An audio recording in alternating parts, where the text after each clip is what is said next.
दोस्तों, क्या आपको पता है इग्नू में हर साल हजारों स्टूडेंट की डिग्री सिर्फ इसीलिए अटक जाती क्योंकि उनका प्रोजेक्ट रिपोर्ट प्रॉपरली सबमिट नहीं हो पाता। और हैरानी की बात यह है कि ज्यादातर स्टूडेंट्स को प्रोजेक्ट का पूरा प्रोसेस ही नहीं पता होता। साइनॉप्सिस क्या होता है, जमा कहाँ करना, अप्रूवल के बाद क्या करना और फाइनल रिपोर्ट कैसे बनानी, ये सब कंफ्यूज करता है। तो आज के वीडियो में मैं आपको इग्नू प्रोजेक्ट का A to Z गाइड देने वाला हूँ, सिनॉप्सिस से लेकर फाइनल सबमिशन तक स्टेप बाय स्टेप। और वीडियो के लास्ट में आपको 5 ऐसी गलतियां बताऊंगा जो आपका प्रोजेक्ट रिजेक्ट करवा सकता है, तो वीडियो को लास्ट तक जरूर देखें। वीडियो स्टार्ट करने से पहले अगर आप हमारे चैनल पर नए हो तो चैनल को सब्सक्राइब कीजिए और बेल नोटिफिकेशन कॉल पे सेट कर लीजिए ताकि इग्नू के इंपॉर्टेंट इन्फॉर्मेशन, लेटेस्ट अपडेट इस चैनल पे मिलते रहे। सबसे पहले समझते हैं आखिर प्रोजेक्ट में होता क्या है। देखिए, इग्नू के ज्यादातर मास्टर्स और कुछ बैचलर प्रोग्राम में एक प्रोजेक्ट सब्जेक्ट कंपलसरी होता है। इसका मतलब आपको एक रिसर्च करके उसकी रिपोर्ट जमा करनी होती है। यह आपके प्रोग्राम का एक सब्जेक्ट होता है जिसके मार्क्स आपके फाइनल रिजल्ट में जुड़ते हैं।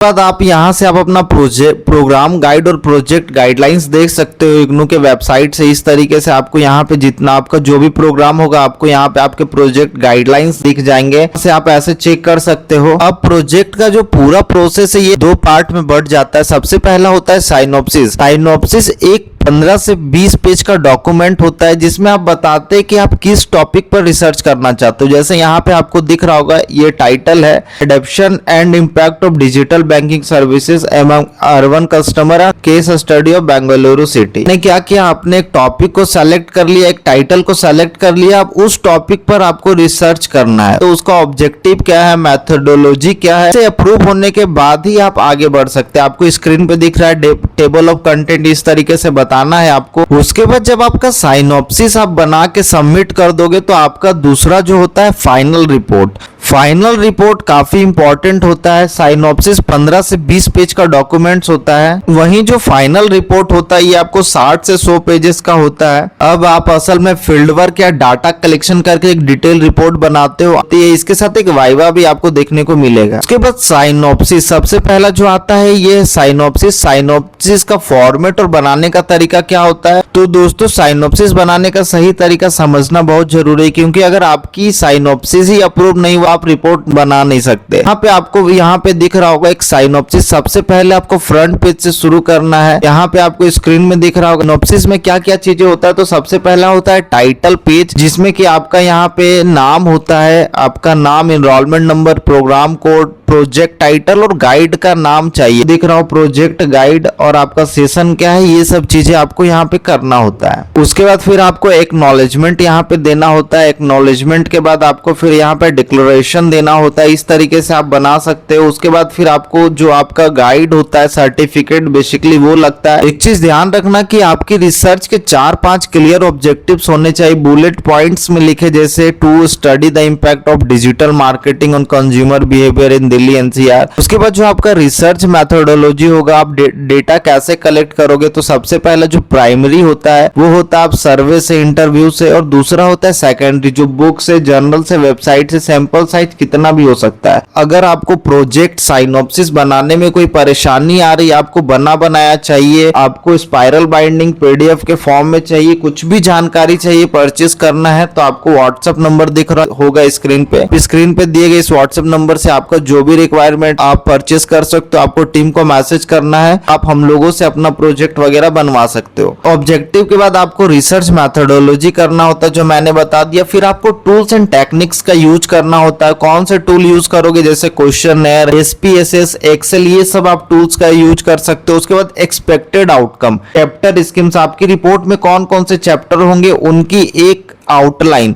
उसके बाद फिर आपको बाइब्लियोग्राफी, रेफरेंसेस, जो भी सोर्सेज यूज किए उन्हें प्रॉपर फॉर्मेट में लिस्ट करें। जैसे यहाँ पे आपको दिख रहा होगा प्रॉपर फॉर्मेट में बनाया गया है। तो इस तरीके से आपको बनाना है। इस तरीके से आप बनाओगे तो आपका जो साइनॉप्सिस प्रोजेक्ट है कभी भी रिजेक्ट नहीं होगा। उसके बाद एक और सवाल सबसे कॉमन है ये साइनॉप्सिस सबमिशन को लेकर। साइनॉप्सिस सबमिशन ऑनलाइन होगा या ऑफलाइन होगा। देखिए, इग्नू ने अब प्रोजेक्ट साइनॉप्सिस का ऑनलाइन सबमिशन भी शुरू कर दिया है। ये आपको अपने स्टूडेंट पोर्टल में लॉगिन करना और वहां से आप देख सकते हो कि आपका ऑनलाइन होगा या ऑफलाइन होगा। ये चीज आपको ध्यान रखना है। जब साइनॉप्सिस बना के जमा कर देते हो तो अप्रूवल के बाद क्या होता है, साइनॉप्सिस कितने दिन में अप्रूव होता है, तो 2 से 3 महीने का टाइम लगता है कम से कम।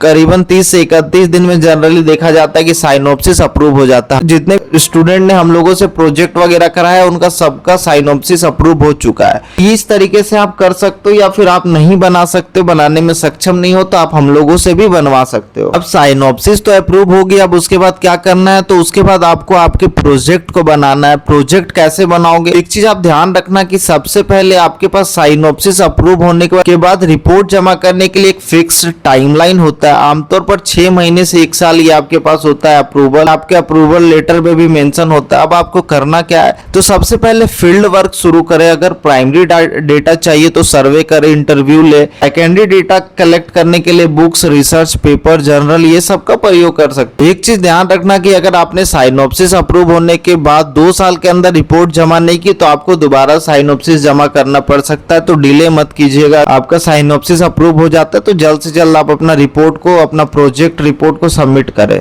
उसके बाद ये चीज होने के बाद आपको क्या करना है, आपको प्रोजेक्ट कैसे बनाना है, तो यहाँ पे मैं स्क्रीन पे दिखा रहा हूँ। आप इस तरीके से अपने प्रोजेक्ट्स को बना सकते हो। जितना आप डाटा को सही से इस्तेमाल करोगे आपका प्रोजेक्ट उतना अच्छा रहेगा। और उसके बाद जब आप प्रोजेक्ट बना लेते हो तो काफी सारे स्टूडेंट का ये सवाल होता है कि सर प्रोजेक्ट को सबमिट कहाँ करना है। तो इसको सबमिट आपको अपने आरसी आपके रीजनल सेंटर पर कर सकते हो, फिजिकली जमा कर सकते हो। कुछ प्रोग्राम में ऑनलाइन सबमिशन का भी ऑप्शन आ गया आज के टाइम पे तो, लेकिन ज्यादातर में आपको hard copy plus soft copy pen drive में दोनों में जमा करने होते हैं। सबमिशन की लास्ट डेट हर सेशन की अलग अलग होती है, तो ये चीज आपको ध्यान रखना है। उसके बाद सबसे इंपॉर्टेंट चीज और कॉमन मिस्टेक जो स्टूडेंट करते हैं, 5 कॉमन मिस्टेक जो आपको बचना है, वो 5 गलती जो मैंने वीडियो के शुरुआत में बताई थी इन्हें बिल्कुल मत करना। सबसे पहला है कि बिना गाइड के साइनोप्सिस जमा करना। गाइड का साइन और उनकी बायोडाटा जरूरी है, बिना इनके साइनोप्सिस रिजेक्ट हो जाएगा। दूसरा जो है रॉन्ग फॉर्मेट में रिपोर्ट जमा करना, स्पाइरल बाइंडिंग गलत,